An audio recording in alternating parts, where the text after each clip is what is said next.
میرے سننے والوں کو میرا سلام۔ اسماء الحسنی میں آج ہم جس اسم پر روشنی ڈالیں گے وہ ہے السمیع۔ السمیع اللہ تعالیٰ کا وہ صفاتی نام ہے جس کے معنی ہیں سب کچھ سننے والا۔ قرآن پاک میں لگ بھگ یہ نام 48 جگہ پر آیا ہے۔ ویسے تو اللہ تعالیٰ کا ہر نام ہی اس کے بندوں کے لیے ایک بہترین نعمت ہے،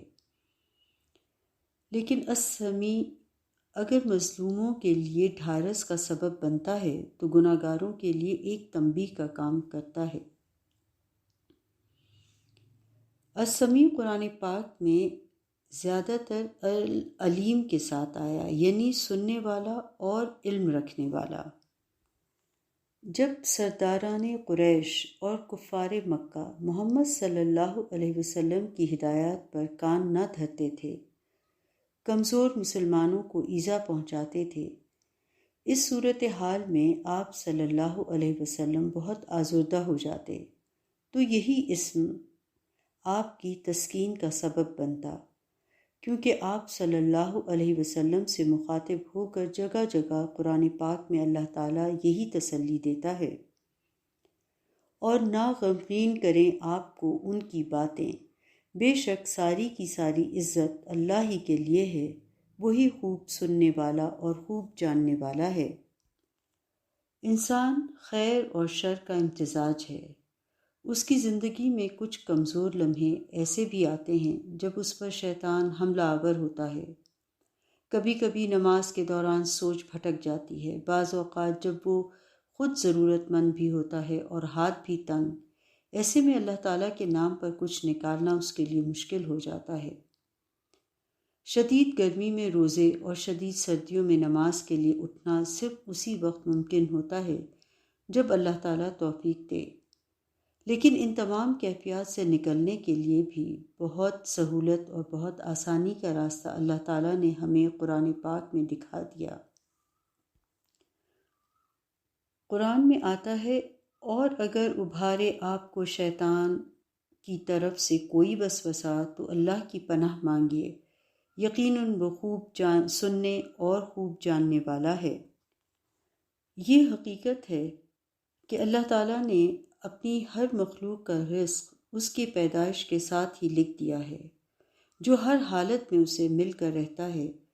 لیکن اس کے حصول میں بسا اوقات ناجائز ذرائع آسان جبکہ جائز ذرائع بظاہر محنت طلب یا تکلیف دہ نظر آتے ہیں، اور موجودہ دور میں تو لوگوں نے رشوت کو تحفہ، سود کو تجارت، بے ایمانی کو حکمت عملی اور ناجائز ذرائع کو آمدنی کو وقت کی ضرورت کہنا شروع کر دیا ہے، اور ایسا کہنے اور سمجھنے میں بہت سے صاحب علم بھی شامل ہیں۔ قرآن پاک میں کبیرہ گناہوں میں بھی سب سے بڑا گناہ شرک ہے، لیکن ہمیشہ سے لوگ یہ گناہ کرتے رہے اور تعویلات دیتے رہے۔ غیر اللہ سے ضرورت بیان کرنا، مدد مانگنا، ان کے بتائے ہوئے غلط طریقوں پر چلنا، ان کی تعریف و توصیف میں حد سے گزر جانا، اور ان کی خوشنودی حاصل کرنے کے لیے وقتی طور پر ہی صحیح احکام خداوندی سے گریز کرنا بذات خود بہت بڑا گناہ ہے، مگر من حیث القوم ہم اس قوی جرم کا شکار ہیں، اور ہمارے گناہوں کے وبال کی وجہ سے ہمارے حکمران بھی ہم پر ایسے ہی مسلط کر دیے گئے ہیں۔ اس سلسلے میں قرآن پاک میں آتا ہے،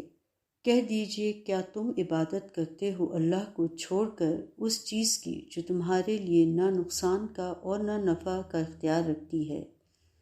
اور اللہ ہی خوب سننے والا اور خوب جاننے والا ہے۔ بحیثیت مسلمان ہم میں سے تقریباً ہر ایک شخص ایک ایسے گناہ کا شکار ہے جسے یہ جانتے ہوئے کہ یہ کبیرہ گناہوں میں شامل ہے ہم چھوڑ نہیں پا رہے، اور وہ گناہ ہے غیبت۔ حالانکہ اللہ تعالیٰ سمیع العلیم ہے،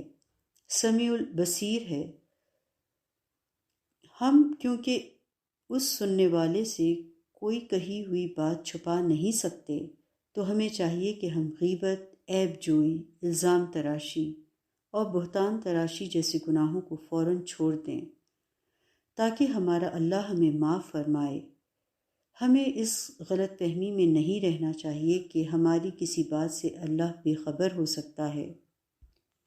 قربان جائیں ہم، ہماری جانیں اور ہمارے مال اس مالک حقیقی پر جو اتنی صفات کا حامل ہے جس کا احاطہ نہیں کیا جا سکتا۔ اسی لیے اللہ تعالیٰ قرآن میں یوں گویا ہے، فرما دیجئے کہ اللہ کو پکارو یا رحمان کو پکارو،